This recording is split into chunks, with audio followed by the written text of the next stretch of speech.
Hello everyone, welcome to ETS English by tiger sir. मैं हूं फाकरा Zafar. Guys, आज हम पढ़ने जा रहे हैं relationships between Britishers and neighbouring states. कि आखिरकार ब्रिटिशर्स की हमारी नेबरिंग स्टेट्स के साथ किस तरह की रिलेशनशिप थी। तो भाई, ये खाली इंडिया पे इनकी नज़र थी या फिर जो है जो बराबर में जो हमारी नेबरिंग कंट्रीज हैं, जैसे कि अफगान हो जाते हैं, भूटान हो जाता है, नेपाल हो जाता है और आपका म्यांमार हो जाता है, इनके साथ इनकी क्या रिलेशनशिप रही है। तो ये आज के सेशन में हम जानने वाले हैं। तो गाइज, अगर वीडियो में आपको कुछ भी पसंद आता है तो प्लीज लाइक बनता है, लाइक जरूर करिए और जो है वीडियो को आप शेयर ज्यादा से ज्यादा करना। और इसके अलावा अगर चैनल पर नहीं हो तो सब्सक्राइब कर देना। ठीक है, चलो स्टार्ट करते हैं क्लास को। तो भाई 7 PM पर पेड बैच होता है इंग्लिश का। 4 PM पर मेरी जीएस की क्लास होती है। 5 PM पर जो है रूपांशी मैम आपको लिटरेचर पढ़ाती हैं एंड 6 PM पर मेरी अर्थमेटिक की क्लास होती है। अभी कुछ दिन से क्लास की टाइमिंग थोड़ी डिस्टर्बेंस चल रही है गाइस, इस वजह से, क्योंकि मैं आपके भले के लिए लगी हुई हूँ। एक्चुअली स्मार्ट बोर्ड आने वाला है तो उसी के काम में मैं लगी हुई हूँ, जिसकी वजह से आपकी जो क्लासेस है थोड़ी डिसबैलेंस हो रही है। ठीक है, बहुत जल्द आपको ऑन द टाइम आपको सारी क्लासेस मिलेंगी, तो प्लीज उसको थोड़ा मैनेज कर लीजिए, कुछ दिन की बात है। 17 जनवरी को मेरा बैच लॉन्च हुआ था, एब्सोल्युटली फ्री है। 3 PM पर इसकी क्लास होती है। इसमें मैं ढेर सारे क्वेश्चन की प्रैक्टिस कराने वाली हूँ और पहला जो मैंने टॉपिक उठाया है वो वही उठाया जिसमें सबसे ज्यादा बच्चों को दिक्कत होती है, SI एंड CI। ठीक है, तो क्वेश्चंस लगा लेना, सब लेटेस्ट क्वेश्चन है। और देखना जो आज का जो क्लास थी एकदम बड़ी जबरदस्त क्लास थी आज की, देखना इतने difficult question with in second में आप इस तरह से निपटाते हो। ठीक है, देख सकते हो इस क्लास फीड जो प्ले लिस्ट है ना उसमें सब अवेलेबल है, वहां से जाके देख सकते हो यूट्यूब से। ठीक है, और ये आपके जो है फ्री में मॉक टेस्ट आपको मिल रहे हैं। ऐप डाउनलोड कर लेना, English by tiger sir app play store से। तो आपको जो है 30 मॉक टेस्ट 2 मंथ्स की वैलिडिटी के साथ मिल जाएंगे। कोई भी दिक्कत आती है जीएस में या फिर मैथ्स में तो पूछ लेना मुझसे। जनरल स्टडीज ईटीएस ग्रुप में इंग्लिश में दिक्कत आए तो टाइगर जिंदाबाद, टाइगर सर से आप पूछ सकते हो। ठीक है, चलिए स्टार्ट करते हैं। मॉडर्न हिस्ट्री हम पढ़ रहे थे और हमने कॉन्क्वेस्ट ऑफ सिंध भी पढ़ा था, कॉन्क्वेस्ट ऑफ पंजाब भी पढ़ चुके थे और ये भी हमने जान लिया था। लास्ट टाइम हमने जो क्लास ली थी तो मैंने आपको जो है डॉक्ट्रिन ऑफ लैप्स तक पढ़ाया था, राइट।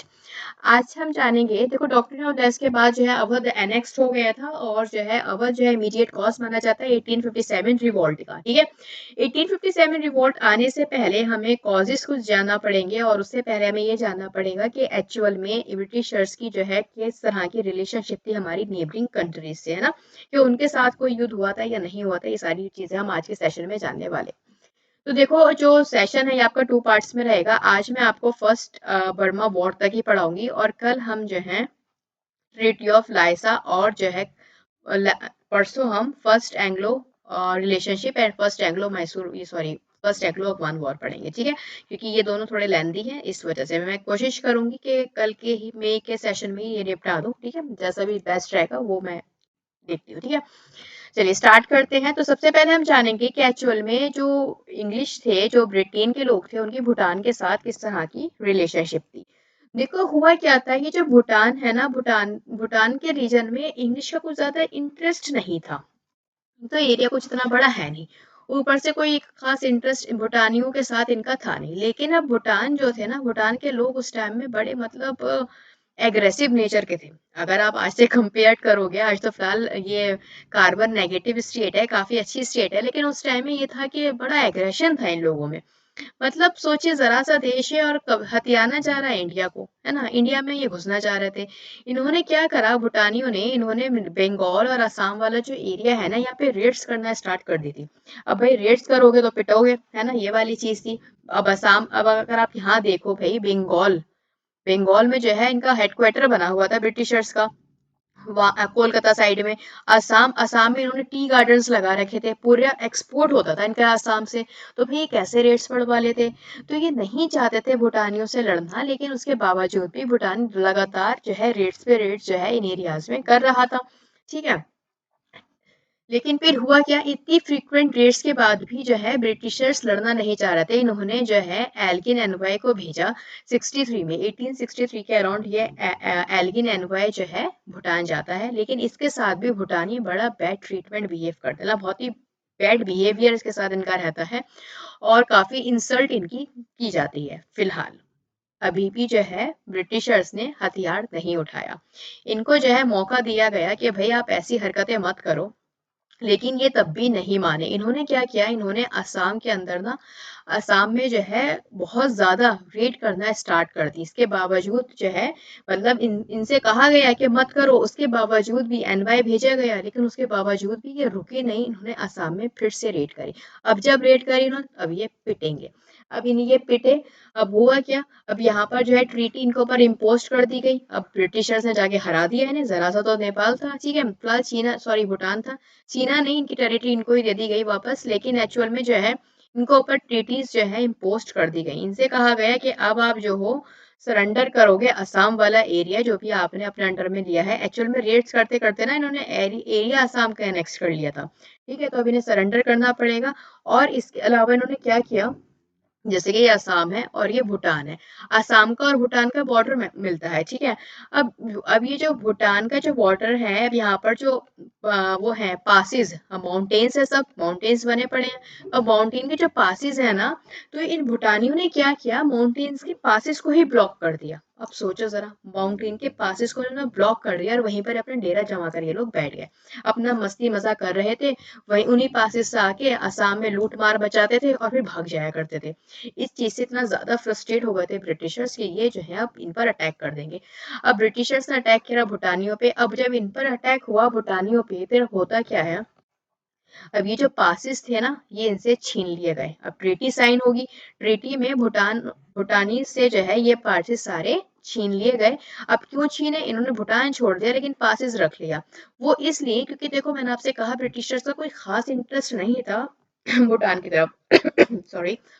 तो इन्होंने क्या किया, लेकिन फिर भी इन फ्यूचर अगर भूटान ज्यादा एग्रेसिव होता है, फिर से अटैक करता है, तो एटलीस्ट इनके पास, ब्रिटिशर के पास अपने पास, इनके पासिस होना चाहिए। उससे क्या होगा कि अगर ब्रिटिशर कभी भी चाहेगा भूटान को अपने अंडर में करना, तो आसानी से कर पाएगा। क्योंकि जो है मेन चीज क्या होती है, पासिस। आपने भी देखा जितने भी इन्वेड हुए हैं इंडिया में, वो सब पासिस की तरफ से हुए हैं ना, माउंटेन पासिस की तरफ से। तो इस वजह से अब यहाँ पर ब्रिटिशर ने ये पासेस अपने अंडर में कर लिए। यहाँ पर अपने आराम से उन्होंने टी गार्डन बनाए और खूबसूरत वादियां थी और आराम से मजे में रहे। और यहाँ पर इम्पोज कर दी गई ट्रीटी भूटानियों के लिए, ठीक है, कि जो भी आपने एरिया एनेक्स किया है वो आप वापस करोगे। इसके अलावा जो भी आपने जो भी पैसे पैसे वैसे भी इनसे ले लिए गए थे, और इसके अलावा जो है अलाउंस पे टू दी। हम्म अब जो भी जो है भूटान से जो है इन पासिस के थ्रू आएगा, उसको जो है टैक्सेस लगेंगे उसकी तरफ, ठीक है, ये वाली चीजें हो गई थी। और पूरा टी गार्डन इन्होंने जो है उन पासिस में जो है प्रोडक्शन जो है टी गार्डन का स्टार्ट कर दिया था। टी का जो है प्रोडक्शन पासिस में स्टार्ट कर दिया था, ठीक है। तो ये थोड़ी छोटी सी रिलेशनशिप थी भूटान की और ब्रिटिशर्स की। एक ही बार में भूटानीज इतना ज्यादा पिट गए थे कि दोबारा फिर उन्होंने इंडिया में अटैक फिलहाल नहीं किया। आगे बढ़ते हैं, अब बात कर लेते हैं किसकी, नेपाल की और ब्रिटिशर्स की रिलेशनशिप की। ये जो मैप है आपके सामने, तो यहाँ पर आपको जितना भी कलर्ड पोर्शन दिख रहा है, ये किसी टाइम में अर्ली 19th सेंचुरी में किसी टाइम में नेपाल होता था। तो आज के सेशन में थोड़ा सा आपको अच्छा लगेगा ये जानकर कि आज आपके पास जो नैनीताल है, आज आपके पास जो हिमाचल का एरिया है, गढ़वाल वैली है, और आपका कुमाऊं है, ये और सिक्किम, ये जो देन है ना, ये ब्रिटिशर्स की है। क्योंकि उस टाइम में ब्रिटिशर्स ने ये एरिया, सिक्किम तो फिलहाल बाद में आ गया था, ठीक है, लेकिन उस टाइम में भी सिक्किम जो है ब्रिटिशर्स ने छीन लिया था इनसे, नेपलीज से, ठीक है।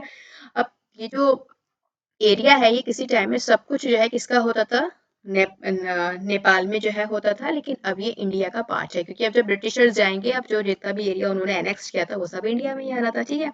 तो अब देखो तो कितना बड़ा एम्पायर लेकर बैठे थे, और सारे जो खूबसूरत रीजन है ना, वो सब जो है नेपाल पे थे। बट फिलहाल ब्रिटिशर्स का जो है भला हो कि उन्होंने जो है ये वाले एरियाज जो है ब्यूटीफुल एकदम, गढ़वाल वैली हो जाता है, कुमाऊं डिस्ट्रिक्ट हो जाती है, सब आज हमारे अंडर में है, ठीक है। तो देखो अब इनके साथ कॉन्फ्लिक्ट्स में कैसा है ब्रिटिशर्स, इनका अच्छा खासा बड़ा एरिया था, किसका, नेपाल का। लेकिन इन्होंने सोचा, वही लालच बुरी बला है, इन्होंने सोचा कि भाई थोड़ा सा एरिया बढ़ा लिया जाए। अब ये बढ़ाएंगे भी तो किधर, इधर तो बैठा है चाइना, चाइना है खतरनाक, तिब्बत भी है, ठीक है। अब ये लोग तो अपनी तरफ एरिया बढ़ाने नहीं देंगे। इन्होंने सोचा ये ब्रिटिशर्स भोले भाले लग रहे हैं, हम जो है साउथ की तरफ अपना एरिया हम थोड़ा सा बढ़ा लेते हैं। ये थी इनकी चाल कि साउथ की तरफ थोड़ा सा एरिया हम बढ़ाएंगे। लेकिन हुआ क्या, साउथ में कौन बैठे हैं, साउथ में ब्रिटिशर्स। ब्रिटिशर्स तो इतनी आसानी से अपना एरिया इनको अंडर में देंगे भी नहीं, ठीक है। और यही रीजन बनता है एंग्लो नेपलीज रिलेशनशिप का, मतलब वॉर का। अब देखो यहाँ पर हुआ क्या, थोड़ा सा आप समझिए इस चीज को। ट्रीटी तो हम बाद में पढ़ेंगे, जो भी ट्रीटी साइन हुई थी, जाहिर सी बात है नेपाल इसमें हार जाएगा। एक्चुअली वहां पे उस टाइम में जो नेपाल था, नेपाल आपका जो उस टाइम में होता था, ये फ्यूडल स्टेट होता था।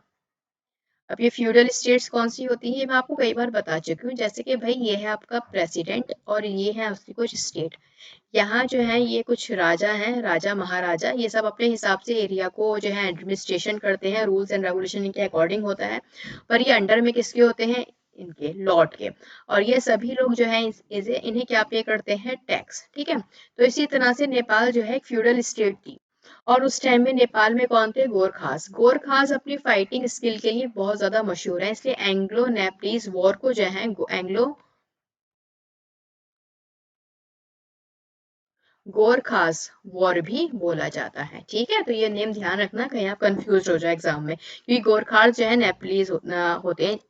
ठीक है, और ये जो गोरखास थे ना, इनकी फाइटिंग स्किल बहुत ज्यादा अच्छी थी। तो आप देखोगे आगे, जब आगे ट्रीटी साइन होगी ना, तो इन गोरखास को काफी हद तक ब्रिटिश आर्मी में रिक्रूट भी किया जाएगा। ठीक है, क्योंकि ये बहुत बढ़िया लड़ते हैं, काफी ब्रेव होते हैं, इसी वजह से इन्हें जो है रिक्रूट किया जाएगा at the end of the treaty. ठीक है, गोरखास को। अब ये जो गोरखास थे, ये सक्सेसर है रंजीत महल के। ठीक है, इतना ध्यान रखने की आपको बिल्कुल भी नीड नहीं है। अब जब देखो इनका हुआ ना वॉर, अब आप वॉर में सुनिए क्या हुआ। वॉर में ये हारे और ट्रीटी ऑफ संगोली यहाँ पर साइन हुई। ट्रीटी ऑफ संगोली 1816 में यहाँ पर साइन हुई। एक्चुअल में ये साइन कर भी रहे थे ट्रीटी, ये जो नेपलीज है, कि हम तो ट्रीटी साइन नहीं करेंगे, क्योंकि शर्तें ऐसी रख दी थी इनके आगे। लेकिन मजबूरन तहर इन्हें जो है 1816 में आके ट्रीटी साइन करनी पड़ जाती है, क्योंकि अगर नहीं करते तो पूरी की पूरी जो इनकी एम्पायर है ये ब्रिटिशर्स खा जाते। ठीक है, इसी डर की वजह से इन्हें करनी पड़ी। देखो जब इनका वॉर हुआ ना, तो ये हारे।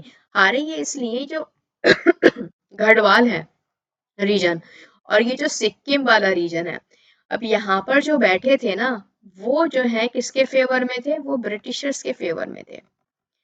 ठीक है, अब ब्रिटिशर्स के फेवर में थे, इसलिए जब इनका वॉर होगा ब्रिटिशर्स के अगेंस्ट, तो ये ब्रिटिशर्स की तरफ से लड़ेंगे। रीजन किसके अंडर में आता है, नेपाल के अंडर में आता है, लेकिन फेवर में किसके थे, ब्रिटिशर्स के फेवर में थे।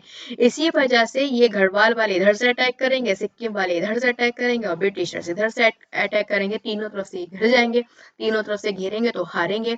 तो बाद में हुआ भी इसी वजह से, जो गढ़वाल और कुमाऊं वाला रीजन है ना, ये सब जो है ये ट्रीटी के बाद ये सब हमारा इंडिया का पार्ट बन जाएगा। ये सिक्किम भी हम छीन लेंगे इनसे, और ये जो वाला अवध वाला जो रीजन इनके अंडर में पहले आता था, ठीक है, ये अवध वाला रीजन है जो यूपी में आता है, ये भी अब जो है इनके हाथ से जाएगा ट्रीटी के बाद। ठीक है, वॉर हुई, ये लोग हारे। अब जब हारेंगे तो क्या क्या इन चीजों इन लोगों को देना पड़ा। तो देखो जैसे मैंने आपसे कहा कि चाइनीज से तो कोई मतलब था ही नहीं, और ये जो है इनके बस की बात नहीं थी चाइना को हराना। एक्चुअली इनका एक छोटा सा इन्होंने ये भी करा था, गोरखपुर वाला एरिया इन्होंने कैप्चर कर लिया था, जिसकी जो एक और मेन रीजन रहा था इनके साथ वॉर का, गोरखपुर में घुस गए थे। ये जो रीजन है आप देख रहे हो ना, ये सब गोरखपुर वाला रीजन है यूपी का। तो यहाँ तक ये आ गए थे, तो इसी वजह से जो है इन्हें धकेला गया था। और जो घरवाल है और सिक्किम, वो ब्रिटिशर्स की तरफ से लड़े थे। अब जब यहाँ पे ट्रीटी ऑफ सगुली साइन हुई, ट्रीटी का नेम ध्यान रखना, इंपॉर्टेंट ट्रीटी है। ठीक है, ट्रीटी ऑफ सगोली साइन हुई, तो देखो वही क्या करते हैं, सबसे पहले तो पैसा मांग लेते हैं। पैसा तो लिया ही लिया, साथ ही साथ आपको पता है अपना रेसिडेंट ये छोड़कर जाएंगे। अब इनकी कोर्ट में इनका रेसिडेंट बैठेगा ब्रिटिश ही। इसके अलावा जो गढ़वाल कुमाऊं वाला जो रीजन है, अब वो किसके अंडर में आ जाएगा, ब्रिटिशर्स का। और सोचो तरई तरई इनका कितनी बड़ी टेरिटरी थी, वो भी जो है किसके अंडर में आ जाएगा, ब्रिटिशर्स में। पूरा हिमाचल प्रदेश जो है, जिसको आज हम हिमाचल प्रदेश के नाम से जानते हैं, वो पूरा का पूरा जो है इस ट्रीटी के वजह से जो है हमारे जो है इंडिया का पार्ट बन जाएगा। विड्रॉल करेंगे हम सिक्किम, सिक्किम भी इनके हाथ से जाएगा। और ब्रिटिश का क्या बड़ा यहाँ पे एडवांटेज हुआ, भाई पूरा का पूरा खूबसूरत वादियां मिल गई इन्हें, पूरा हिमालयास इनके अंडर में आ गया। सोचो कितना ब्यूटीफुल है हिमालयास। मतलब कहते हैं कि उसे कौन सा है आपका शहर, वो कुल्लू मनाली, उसको तो मिनी स्विट्जरलैंड भी बोला जाता है, इतना ज्यादा ब्यूटीफुल है ना।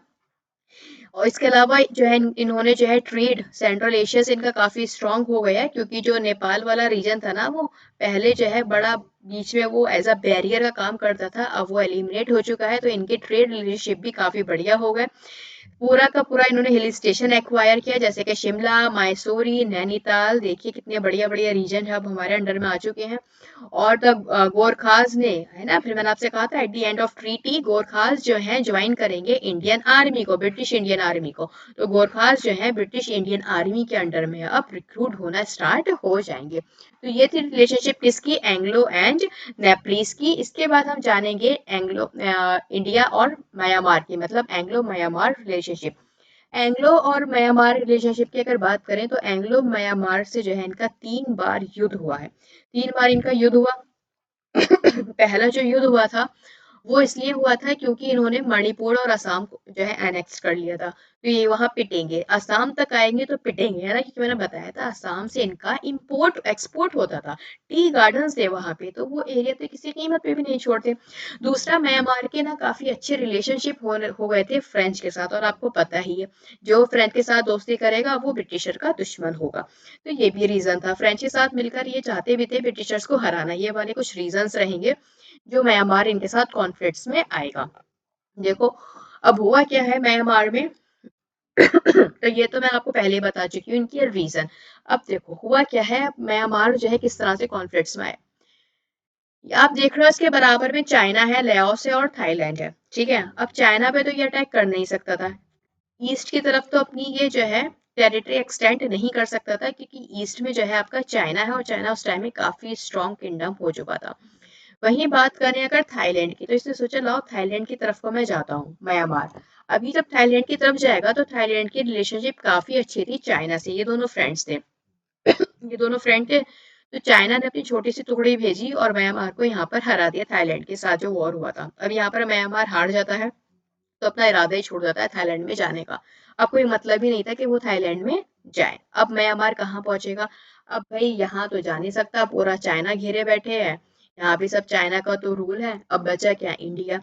अब इन्होंने सोचा ब्रिटिशर्स की तरफ चलते हैं, इंडिया की तरफ। अब ये इंडिया में इन्होंने घुसना स्टार्ट किया। घुसते के साथ ही इन्होंने क्या किया, जो आरकान वाला जो एरिया है, आरकान समझते हो, आरकान जो एरिया है वो आपका होगा म्यांमार में। जो रोहिंग्या मुस्लिम वाला जो केस हुआ था ना, वो आरकान की साइड हुआ था, ठीक है। तो आरकान हो जाता है, आरकान वाला रीजन। अगर मैं मैप में आपको दिखाऊं थोड़ा सा, तो थोड़ी सी दिक्कत होगी बनाने में, क्योंकि इतना वो नहीं है मैप। तो मान के चलिए यहीं कहीं रीजन, ठीक है, यहीं कहीं था वो रीजन आरकान का, ठीक है, यहीं कहीं, ठीक है। तो यहाँ ये जो है इन्होंने अपने अंडर में किया, ये तो फिलहाल अभी का मैप है, अपने अंडर में कर लेते हैं ये। देन उसके बाद मणिपुर, अरकान के बाद इन्होंने मणिपुर को अपने अंडर में कर लिया, इन्होंने मणिपुर का भी एरिया एनेक्स कर लिया। अब जब मणिपुर का एरिया इन्होंने एनेक्स किया तो उस टाइम में ब्रिटिशर्स ने ज्यादा मतलब इन पर ध्यान नहीं दिया। इन्होंने सिंपली क्या करा, जो मणिपुर के जो सिविलियंस थे उनके साथ ब्रिटिशर्स काफी अच्छे से पेश आते हैं, उनको फैसिलिटीज प्रोवाइड कराते हैं और पैसे वैसे देकर जो है अपनी तरफ कर लेते हैं, ब्रिटिशर्स अपनी तरफ जो है मणिपुर के सिविलियंस को कर लेते हैं और कहते हैं कि आपको किसके अगेंस्ट खड़ा होना है, म्यांमार के। अब जब सिविलियंस ही म्यांमार के जो किंगडम है उसे एक्सेप्ट करने को तैयार नहीं है, तो म्यांमार क्या करेगा, म्यांमार जो है उन्हें दबाने की कोशिश करेगा, उन्हें जो है फोर्सफुली जो है सरप्रेस करने की यहाँ पे कोशिश की जाएगी। अब जब ये इस फोर्सफुली इसे सरप्रेस करेंगे तो फिलहाल जो मणिपुर वाला एरिया है ये एनेक्स कर लेंगे, कौन, ये बर्मा मतलब म्यांमार, ठीक है। लेकिन उसके बाद क्या हुआ, मणिपुर तक तो ठीक था, लेकिन इन्होंने क्या किया, इन्होंने असम भी अपने अंडर में कर लिया। इन्होंने असम में जो है जाके जो है कुछ टेरिटरीज असम की एनेक्स कर ली। जब असम में इन्होंने टेरिटरी एनेक्स कर ली तो जाहिर सी बात है ब्रिटिशर्स तो अब लड़ेंगे, ब्रिटिशर्स को आएगा गुस्सा और ये अब पिटेंगे बढ़िया तरीके से, है ना। इन्होंने जो है असम एंड ब्रह्मपुत्र वैली, आप देख सकते हैं कहाँ तक का एरिया इन्होंने अपने अंडर में कर लिया था। इसी वजह से कॉन्फ्लिक्ट्स में आते हैं ब्रिटिशर से, और यहाँ पे आपकी फर्स्ट बर्मा वॉर 1824 हमें देखने को मिलती है, जो कि रीजन बना था कि उन्होंने मणिपुर और असम जो है अपने अंडर में कर लिया था। जो ब्रह्मपुत्र वैली है ना, वहां तक इनका एरिया हो गया था किसका, बर्मा का। तो यहाँ पे फर्स्ट बर्मा वॉर हुई 1824 में, और 2 साल का ये युद्ध रहा। अब यहाँ पर हुआ क्या, यहाँ पर जाहिर सी बात है ब्रिटिशर्स जीते। अब देखो ब्रिटिशर्स की स्किल कितनी गजब की थी, पता इन पर अटैक कैसा किया था, बहुत ही गजब की स्किल थी। यहाँ पे 3 जगह से इन पर अटैक किया गया था। एक तो था ये कोलकाता से, कोलकाता से टुकड़ी चलती है ऐसे पैदल पैदल, और पहुंचती है म्यांमार। अब पैदल क्यों गए? कोलकाता से जो लोग गए थे वो जो है पैदल इसलिए गए थे क्योंकि वहां की एक प्रथा थी कि जो है शिप में जाना उनके लिए जो है सही नहीं माना जाता था। कुछ था उनकी कास्ट और रिलीजन्स का थोड़ा सा मैटर, तो इसी वजह से ये लोग पैदल गए म्यांमार तक। इसके अलावा इन्होंने डायरेक्ट यहाँ से फिर असम से अटैक किया, 2 अटैक हो गए। तीसरा अटैक किया इन्होंने ये जो आपका तमिलनाडु वाला जो एरिया का पोर्ट हो जाता है ना, यहाँ से इन्होंने अटैक किया। मतलब 3 जगह से इन्होंने अटैक किया था। एक शिप वाला हो जाता है, एक पैदल हो जाते हैं और एक इनका यही असम की तरफ से। 3 जगह से इन्होंने अटैक किया और जब अटैक किया तो म्यांमार जो है यहाँ पर हारा। म्यांमार हारा। म्यांमार अपने घुटने नहीं टेक रहा था, लेकिन ये आवे जो इनकी कैपिटल थी ना वहां तक पहुंच जाते हैं और जो है इनको बुरी तरह से मतलब बर्बाद कर देते हैं। लेकिन अब ये था कुछ ट्रीटी जो यहाँ पर साइन हुई थी ना, तो म्यांमार वो ट्रीटी साइन करना चाह नहीं रहा था क्योंकि अगेन म्यांमार अगर वो साइन करता तो म्यांमार का बहुत तगड़ा नुकसान होता। अब भाई जब ब्रिटिशर के मुंह लगोगे तो नुकसान तो हो गई, उनकी काफी स्ट्रांग फोर्स थी। अब यहाँ पर इनका नुकसान हुआ, लेकिन फोर्सफुली फिलहाल यहाँ पर ट्रीटी साइन हो जाती है मरे दिल से। और जो है इंडिया का काफी यहाँ पर फायदा, मतलब ब्रिटिशर्स का यहाँ पर काफी फायदा हो जाता है। ठीक है। तो आप देख सकते हो ट्रीटी में क्या क्या साइन हुआ था, ये सारी चीजें देख लेते हैं। British British expeditionary forces occupied Rangoon. अब देखो इन्होंने रंगून ऑक्यूपाइड कर लेते हैं। ये 1824 में रंगून अब ब्रिटिश के अंडर में आ जाएगा। एंड 72 किलोमीटर जो है ये दूर थे इनकी कैपिटल से अवे। अब ये जो ट्रीटी अगर ये नहीं साइन करते ना, पहले इन्होंने आनाकानी दिखाई थी कि भाई नहीं हम साइन नहीं कर रहे हैं। और क्यों नहीं साइन कर रहे थे? क्योंकि इनके बड़े बड़े रीजन सब ब्रिटिशर्स की तरफ आ रहे थे। लेकिन इनको पता था अगर साइन नहीं करेंगे तो 72 किलोमीटर दूर है हमसे कौन? ब्रिटिशर्स घुस जाएंगे हमारी कैपिटल में और सब खत्म हो जाएगा। तो जो पीस स्टेब्लिश हुई थी वो एक्चुअल में 1826 में हुई थी। जो ट्रीटी ऑफ कौन सी साइन हुई थी यहाँ पे? ट्रीटी ऑफ यागुन यागुनबो। थोड़ा अजीब नेम है म्यांमार का। ठीक है। ट्रीटी ऑफ, ये रहा, मैं अंडरलाइन कर देती हूँ। Treaty of याडावो। याडावो ट्रीटी यहाँ पर साइन हुई थी। याडावो के नेम से ध्यान आ जाएगा आपको म्यांमार है। ठीक है। Which provide tactic government of Burma.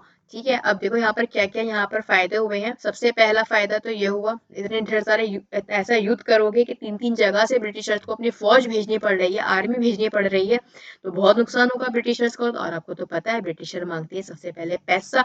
इनसे पैसे लिए, 1 करोड़ रुपया यहाँ से इनसे ऐट लिया गया। उसके बाद जो आरकान और तेनासिरीन वाला एरिया है वो इनसे ले लिया गया। काफी बड़ा एरिया है, ये एरिया देना नहीं चाह रहे थे। ये इस एरिया की वजह से पूरा बवाल हुआ था कि 24 में युद्ध खत्म होके भी 26 में ट्रीटी साइन हो रही थी। रीजन यही था क्योंकि ये एरिया देना नहीं चाह रहे थे। ठीक है। लेकिन ब्रिटिशर्स काफी क्लोज थे इनकी कैपिटल के, इसी वजह से ट्रीटी साइन कर देते हैं। जो भी इन्होंने आसाम छीना था वो इन्हें वापस करना पड़ेगा। और कैशार और जैंतिया वाला रीजन, कुछ रीजन के नेम है, या लर्न करने की आपको बिल्कुल भी नीड नहीं है। मणिपुर को जो है इन्होंने दोबारा से इनसे ले लिया और उसे एक इंडिपेंडेंट स्टेट बना दी। नेगोशिएशन भी हुआ कुछ कमर्शियल ट्रीटी को लेकर यहाँ पर। और जो आपको पता ही है अपना इनका खून चूसने के लिए ये अपना रेसिडेंट जो है इनके कोर्ट में बिठा लेंगे, है ना। हमने जाना था किस तरह से इन्होंने रणजीत सिंह के टाइम में अपने रेसिडेंट बिठा लाया था और उसने कितना ज्यादा परेशान किया था, है ना। तो आवे में अपना रेसिडेंट बिठा लेंगे और इनका रेसिडेंट, इनका एनवॉय जो है अपनी कैपिटल कैलकाटा में ये बिठाएंगे। ठीक है। ये वाली चीजें हुई थी। अब से इन्होंने रेसिडेंट क्यों बिठाला? भाई रेसिडेंट इन्होंने इसलिए बिठाला था क्योंकि इनको पता था म्यांमार के रिलेशनशिप किससे अच्छे हो रहे हैं? फ्रांस से अच्छे हो रहे हैं, फ्रेंच से, है ना, फ्रांस से। अगर जो है कल को म्यांमार फ्रांस से हाथ मिला लेता है तो म्यांमार स्ट्रांग हो जाएगा और सारी खुफिया जो बातें हैं और जो इनके इंटरनल मैटर में इंटरफियर कौन करेगा? वो करेगा इनका रेसिडेंट, है ना। और जो जो भी इनकी बातें हैं, जो भी इनकी कोर्ट में चलती हैं आवे में, मतलब म्यांमार में, वो सब ये किसको बताएंगे? ये सब के सब जाएंगे ब्रिटिश तक, सारी रिपोर्ट पहुंचाएगा, है ना। तो इसी वजह से अपना रेसिडेंट ही हम वहां पे बिठाला करते थे। तो गाइज आज हमने फर्स्ट बर्मा वॉर तक जो है कवर किया है। कल हम जो है सेकंड और थर्ड बर्मा वॉर पढ़ेंगे, फिर जानेंगे हम इनके अफगान के साथ क्या रिलेशनशिप थे, है ना। तो ये था ना, हमने जो है यहाँ तक कवर किया है।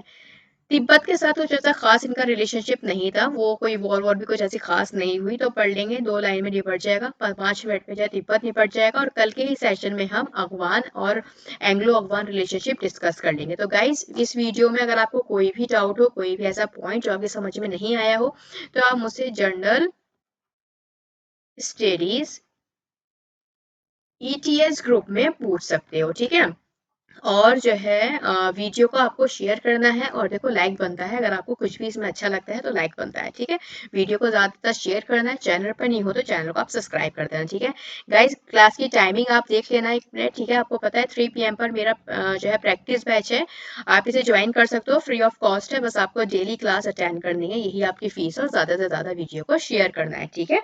और जो है 4 PM पर मेरी GS की क्लास होती है, इसके बारे में आपको पता ही, और 6 PM पर मेरी मैथ्स की क्लास होती है, जिसमें मैं आपको बेसिक टू एडवांस लेवल तक का पढ़ा रही हूँ।